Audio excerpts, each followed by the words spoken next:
you know there is a secret hidden in the Bible that few people know about?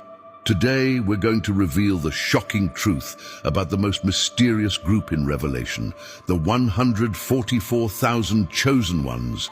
They have a secret mission during the end times. Could you be part of this group, or are they already among us? And the most surprising question, what happens to those who are not sealed? By the end of this video, you will understand everything the Bible truly says about them. So stay until the end as I unveil connections that no one explains and reveal something that could prepare you for the final judgment. Among the many mysteries that permeate the pages of the Bible, few are as intriguing as the number 144,000. Explicitly mentioned in the book of Revelation, chapters 7 and 14, this number has raised profound questions among scholars and Christians for centuries. But why is it so significant? And perhaps more importantly, what does it reveal about God's plan for the end times? The context in which the number appears is crucial to understanding it. In Revelation 7:4, it is described as a group sealed by God, made up of 12,000 from each of the 12 tribes of Israel. The specific mention of these tribes raises intriguing questions. Are these chosen ones literally linked to the Israelite lineage, or does the text use symbolism to refer to a spiritual people? The exact number, 144,000, seems calculated to represent perfection and completeness, a product of 12 times 12 multiplied by 1,000.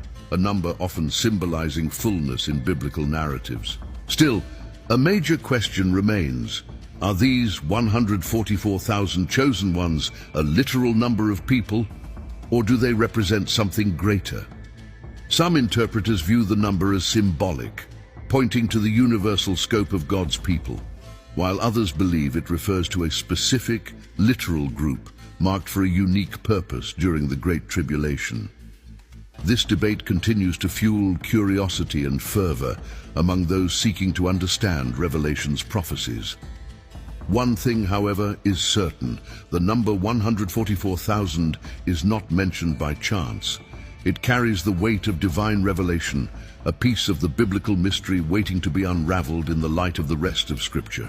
It connects the chosen ones to the Lamb and to God's plan for the last days, a plan revealed layer by layer, leading us from one mystery to the next. When we come across the description of the 144,000 in Revelation 7:4 through 8 and Revelation 14:1 through 5, a fascinating question arises. Who are these chosen ones? The text provides a detailed yet symbolic vision. These individuals sealed by God are described as being from the 12 tribes of Israel, each tribe contributing 12,000 people. However, this does not necessarily mean they are literal descendants of Israel, but rather a group representing God's spiritual people, including both Jews and Gentiles united by faith in the Lamb. One of the most intriguing characteristics is that the 144,000 are described as not defiled with women and as virgins, Revelation 14:4. Here, the figurative language points to spiritual purity, indicating a group uniquely set apart to serve God without reservation. This does not refer to physical literalism, but to their dedication to God's plan, remaining untainted by the corrupt systems of this world. They are a faithful remnant, chosen to remain unwavering in their devotion during the most challenging times. The connection to the 12 tribes of Israel cannot be overlooked. Each tribe represents an aspect of God's people, but it is interesting to note that the list of tribes in Revelation differs from other biblical lists. For instance, the tribe of Dan is absent, while Manasseh, Joseph's son, is included.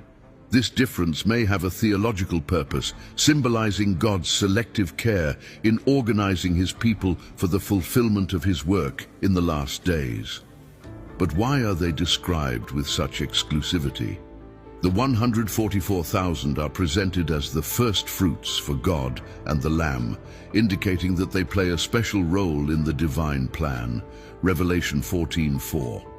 They are a distinguished group, marked by a unique song that no one else can learn. Their mission and identity point to a level of purity and consecration that sets them apart from other groups mentioned in Revelation. However, the 144,000 are not only identified as a special group, but also entrusted with a singular and vital mission during the Great Tribulation. Revelation 7:3-4 provides an important clue. They are sealed on their foreheads with the seal of God. This seal, beyond being a symbol of divine protection, also identifies them as belonging exclusively to Him. Thus, their mission is directly tied to God's plan for redemption and judgment in the end times. During the Great Tribulation, a period of unprecedented divine judgment, the 144,000 are described as the first fruits for God and the Lamb. Revelation 14:4. This means they represent the initial harvest of a redeemed people amidst chaos. Their spiritual purity and unwavering faithfulness make them a living testimony of God's grace and power during times of profound darkness. But what exactly do they do? While the biblical text does not detail all their actions explicitly, there are strong indications that their mission is directly related to proclaiming God's message.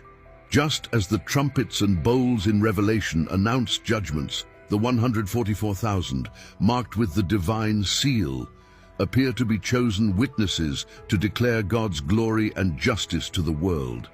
Their role would be to guide and strengthen the faithful remnant during a period of fierce persecution by the Antichrist system. The seal on their foreheads holds profound significance, symbolizing a spiritual protection that distinguishes them from those marked with the sign of the beast. This echoes the vision in Ezekiel 9:4, where a seal is placed on the righteous to spare them from divine judgment. It is a mark that not only protects, but also identifies them as an integral part of God's plan, carrying a mission that transcends this world. Finally, as first fruits, they are not only the first chosen, but also a reflection of what is to come. They demonstrate that even during the Great Tribulation, God preserves and uses a remnant to fulfill His will. Their mission of proclaiming the Lamb's message amid chaos makes them a vital link between heaven and earth, a bridge between grace and judgment. The destiny of the 144,000, however, does not end with their mission during the tribulation. The vision described in Revelation 14:1 is one of the most sublime and significant in all of Scripture, the 144,000 standing with the Lamb on Mount Zion. This moment marks the culmination of their spiritual and missionary journey, a meeting that reveals both the Lamb's victory and the triumph of faithfulness during the Great Tribulation. But what does this scene truly mean, and why is it so important? Mount Zion, mentioned throughout the Bible, is often associated with God's presence and the place of His dwelling among His people. In Hebrews 12:22, it is described as the heavenly destination of the redeemed, where communion with God is complete. In the Revelation vision, the 144,000 are shown on Mount Zion as those who have remained faithful to the end. This is the place of the ultimate reunion with the Lamb, Jesus Christ, the center of all divine redemption. Alongside the Lamb, the 144,000 sing a unique song that no one else can learn, Revelation 14:3. This song is not merely music, it is a symbol of their unique experience. It reflects their journey of spiritual purity, their mission to proclaim God's message, and their victory over the forces of evil. It is an expression of worship born from a life fully surrendered to God's plan.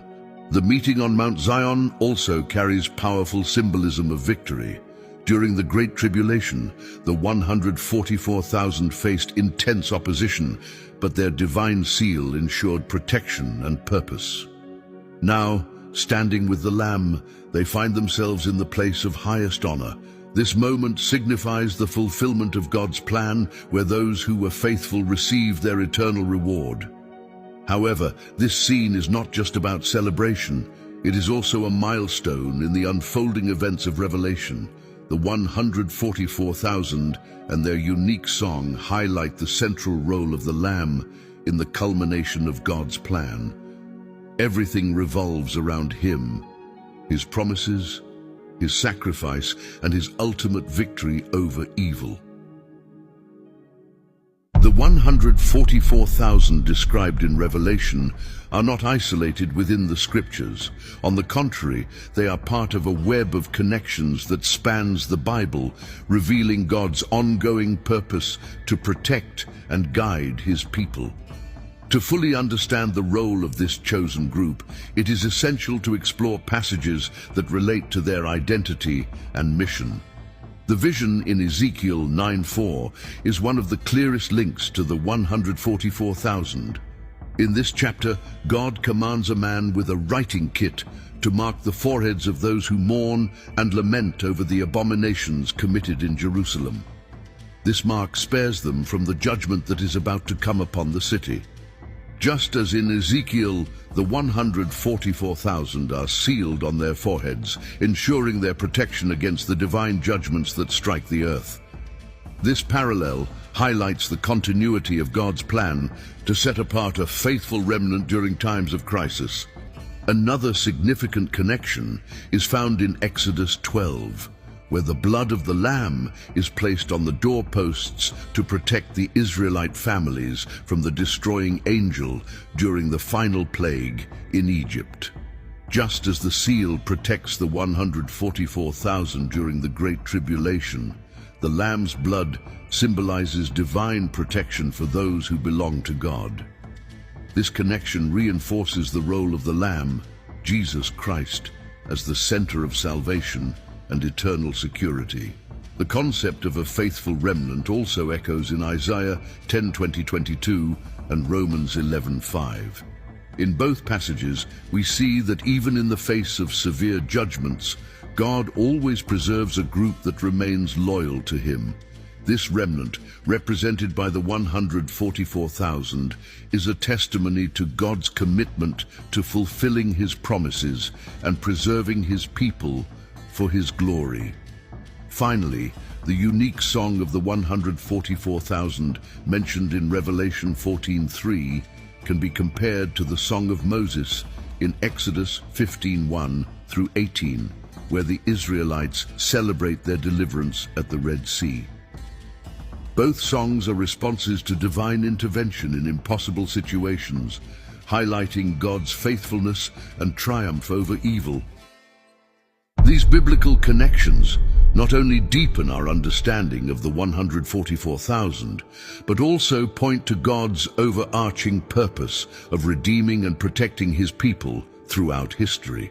Among the mysteries of the book of Revelation, the relationship between the 144,000 and the great multitude is one of the most debated. In Revelation 7, immediately after the description of the 144,000 sealed, John has another vision. A great multitude that no one could number from all nations, tribes, peoples, and tongues, Revelation 7:9. But do these two groups represent the same community of believers, or are they different in identity and purpose? The initial distinction between them seems clear. The 144,000 are a specific number, sealed by God and associated with the 12 tribes of Israel. They are described as a special, set-apart group during the Great Tribulation. Meanwhile, the great multitude is innumerable, composed of people from every nation, worshipping before God's throne in white robes and holding palm branches. This contrast suggests that the two groups have distinct roles and contexts in the apocalyptic narrative. The seal of God is one element that reinforces this differentiation. In Revelation 7:3-4, the seal is given exclusively to the 144,000. It symbolizes divine protection and separation for a specific mission during the time of judgment.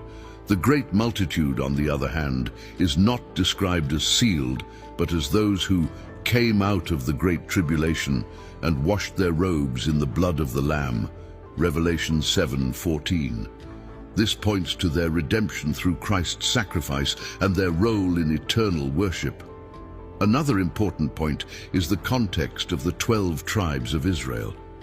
While the 144,000 are directly associated with these tribes, the great multitude consists of people from all ethnicities. This echoes God's promise to Abraham in Genesis 22:18. In your seed, all the nations of the earth shall be blessed. The great multitude appears to fulfill this prophecy, representing the universality of God's plan to include all peoples in his kingdom. However, some interpreters see connections between the two groups, suggesting that the 144,000 are part of the great multitude, a specific subgroup within the larger community of the redeemed. Others argue that the 144,000 represent the saints active on earth during the tribulation, while the great multitude comprises those who have already reached heavenly glory. Either way, both groups point to the triumph of God's plan to redeem and gather a people for himself. The relationship between the 144,000 and the great multitude is a rich demonstration of the mystery and complexity of biblical prophecies. Each of these groups has a unique role in the unfolding apocalyptic events, highlighting the depth of God's plan. The book of Revelation describes an unprecedented period of global judgment where God's justice is poured out upon the earth. In this context, the 144,000 appear as a sealed and protected group, playing a crucial role amid events that shake the heavens and the earth. But what is their relationship to the apocalyptic judgments, and how does God's seal protect them during this time? Revelation 7 begins with a dramatic vision. 4 angels holding back the winds of destruction until the servants of God are sealed on their foreheads. Revelation 7:1-3. These winds represent the judgments that will sweep across the earth, such as those described in the trumpets and bowls later in the book. The seal of God not only identifies the 144,000 as belonging to him, but also ensures their protection from these judgments.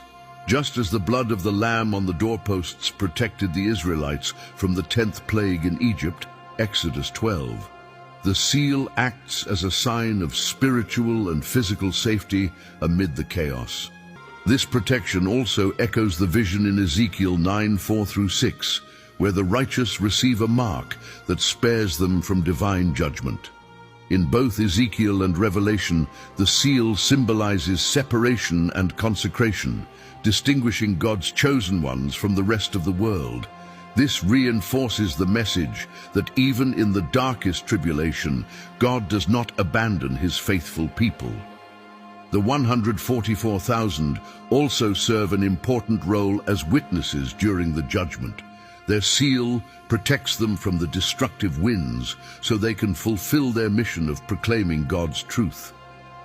In a world dominated by the Antichrist system, their presence serves as a beacon of hope and a reminder of divine sovereignty. They are living proof that God's plan remains active, even when it seems all is lost. However, the protection of the 144,000 does not mean they are exempt from trials. They are preserved to complete their mission, but still face the challenge of living in a world that rejects the Lamb and embraces the mark of the beast. Their seal, therefore, is not merely a guarantee of safety, but also a call to faithfulness and perseverance. As the judgments progress, the role of the 144,000 becomes even clearer. They are God's chosen ones, sealed for a unique purpose during a time of great darkness. The destiny of the 144,000, this select group sealed by God, is intrinsically linked to the eternal plan of God's kingdom. From their identification in Revelation as the first fruits for the Lamb to their meeting on Mount Zion, every detail of the 144,000's journey points to a grand and eternal reward, the result of their unwavering faithfulness during the Great Tribulation. In Revelation 14:4-5, they are described as those who follow the Lamb wherever he goes. This phrase reveals not only their total devotion to Christ, but also their special position as companions of the Lamb in the new order established by God. They have not only survived the horrors of the tribulation, but have triumphed, being presented as blameless before the throne of God, a symbol of their complete purification and perfect communion with the Lord. The role of the 144,000 in God's kingdom does not end with their earthly mission. As first fruits, they represent the beginning of a larger spiritual harvest, reflecting what God will do in the lives of all the redeemed. This concept of first fruits echoes the offerings dedicated to God in the Old Testament, such as those described in Leviticus 23:10-14. Thus, the 144,000 serve as a testimony to the fullness of redemption that will be consummated in eternity. Furthermore, their connection to Mount Zion points to a glorious future. Mount Zion is often associated with God's throne and the New Jerusalem, the place where God's people will enjoy eternal communion with Him. In Hebrews 12:22-23, it is described as the home of the spirits of the righteous made perfect. This suggests that the 144,000 have a prominent role in the new creation, serving as examples of what it means to live in complete obedience and communion with God. The final destiny of the 144,000 also carries profound significance for all humanity. They serve as a reminder of the universal call to faithfulness and spiritual purity. Well. Oftentimes, we as a people get so caught up in living the day-to-day life that we forget about the spiritual side. I challenge you, viewer, to tap into your spiritual side and stay holy. Hey, everyone has a thought and opinion. Make sure you drop down in the comment section. Let me know how you feel about this video. Don't forget to like and share. See y'all next time.